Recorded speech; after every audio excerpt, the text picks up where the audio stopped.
The goal of this life from the Holy Quran and the riwayat and the ad'iyah, the du'as, the wealth of tradition that we have been given from the time of Adam alayhi salam till the holy Imams alayhi salatu wassalam is nothing other than to know Allah subhanahu wa ta'ala. We saw from various riwayat how the Imams have stressed as ma'rifatullah being the ultimate purpose that you and I have to be striving for in this life. And we said that you and I as human beings tend to forget this. We tend to get distracted. Our attention goes to other things which take the forefront of our life as opposed to this. Even in our religious practice and rituals, we forget that we are supposed to be striving to know Him. In fact, most of us, as I said yesterday, have been born into Islam or born into the path of the Ahlul Bayt alayhimus salatu wassalam. But the problem is we've just taken it on the plate. We haven't sat down and quested for Allah subhanahu wa ta'ala. We haven't sought for Allah subhanahu wa ta'ala. We haven't asked Allah subhanahu wa ta'ala, Ya Allah, show me how I can find you. Ya Allah, show me how I can experience this love of you that all the awliya, all the a'imma, all the prophets have talked about. Oh Allah, give me life in my deen. Show me. Somebody once came to Amir al-Mu'mineen alayhi salam in the Battle of Siffin.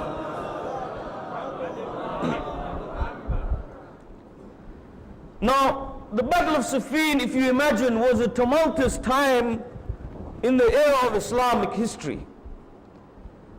You had Muawiyah, who was the Khalifa of the Ummah at that time, fighting or challenging Amir al-Mu'mineen Ali ibn Abi Talib alayhi salatu wassalam. Now many people at this time had grown up with propaganda against the Holy Imam.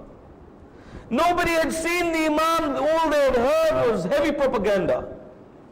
But some of them knew his status and station as obviously the cousin of the Prophet sallallahu alaihi wasallam, and so on and so forth.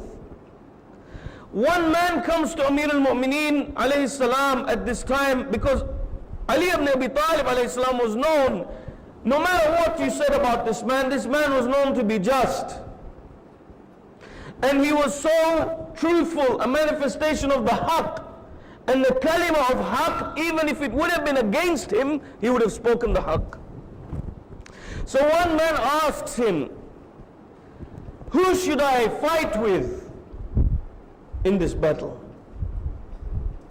Now what did Amir al-Mu'mineen alayhi salam say to him here?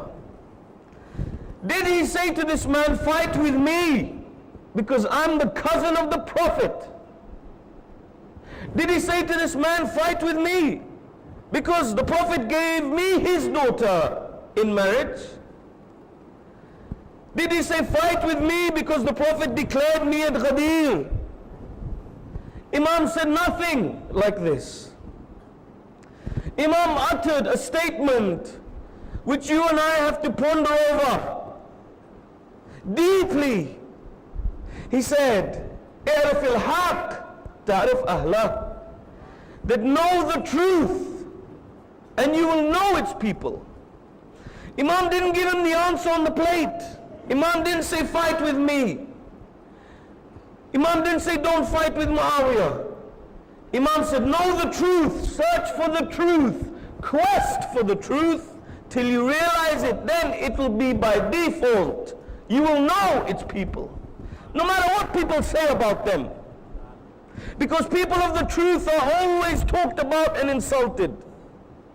But one who knows the truth will always recognize and know the people of the truth. So for you and me, it's not to take our deen on a sani bana.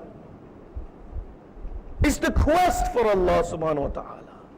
Just the way people out there in today's world who are realizing the fallacy and fault of this materialistic life and pursuit and the capitalistic structure of this life, and they are now searching because of the spiritual void. And people are coming finally to Islam and appreciating this reality when you and I have it on a plate, man. Now I want to share with you a story. There used to be a sultan. Now this sultan was the most powerful man in the kingdom. This sultan had a bodyguard whose name was Ayaz. Now Ayaz was the most loyal member of the kingdom to the sultan. 30 years, man, this guy had been by the side of the sultan. Now everybody in the kingdom, including all the viziers of the court and everybody else, realized and knew that this sultan, his favorite person was Ayaz. Now, when there was such a tight relationship between the sultan and this bodyguard, Ayaz, naturally, other members of this kingdom began to feel jealous. Jealousy is one of the most damaging vices that the human soul can contain. Inshallah, if Allah gives us time in the future, we will talk about this in detail.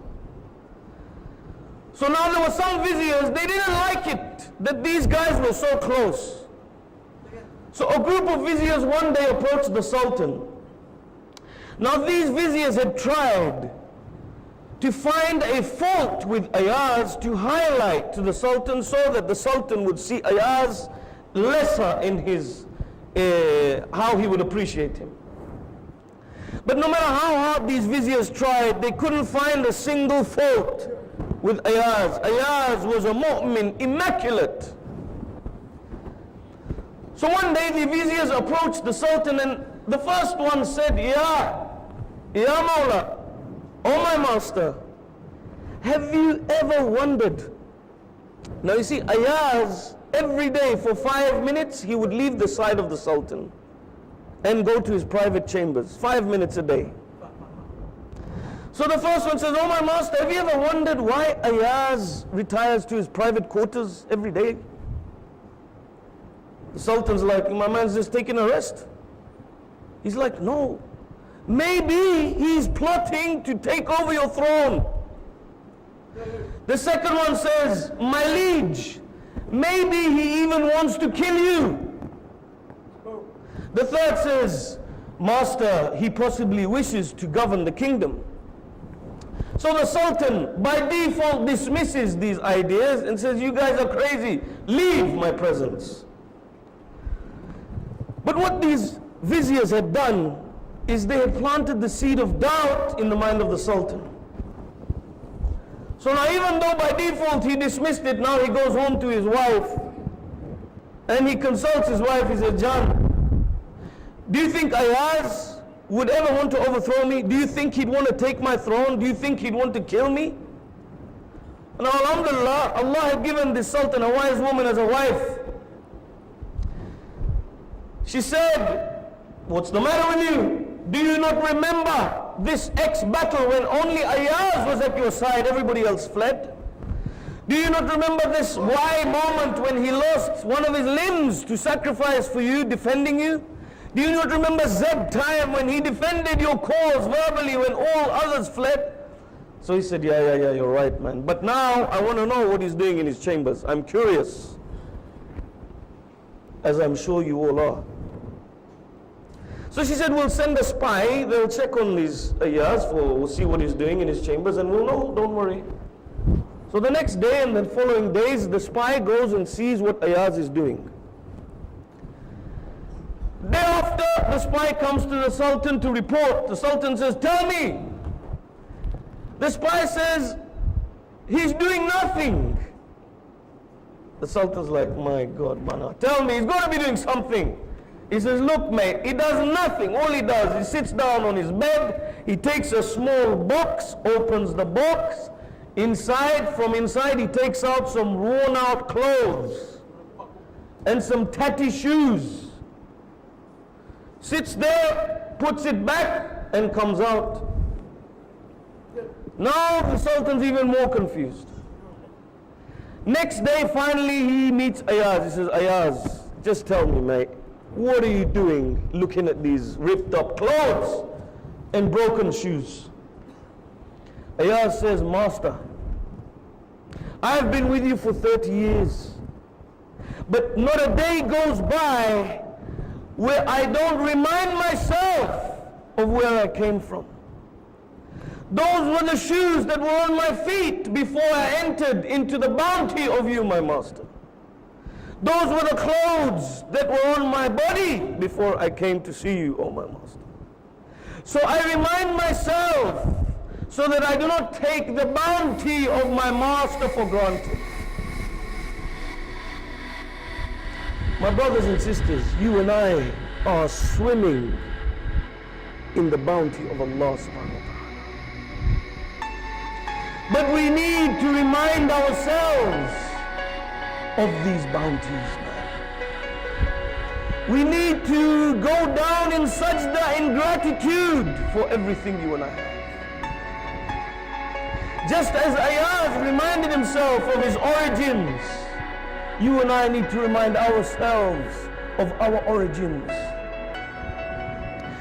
Just as Ayaz had a reminder daily, you and I need a daily reminder. Because if we don't have reminders, these hearts become dead slowly. These hearts accumulate rust from our ghafla, from our heedlessness, from our forgetfulness. So we need those jolts and those reminders.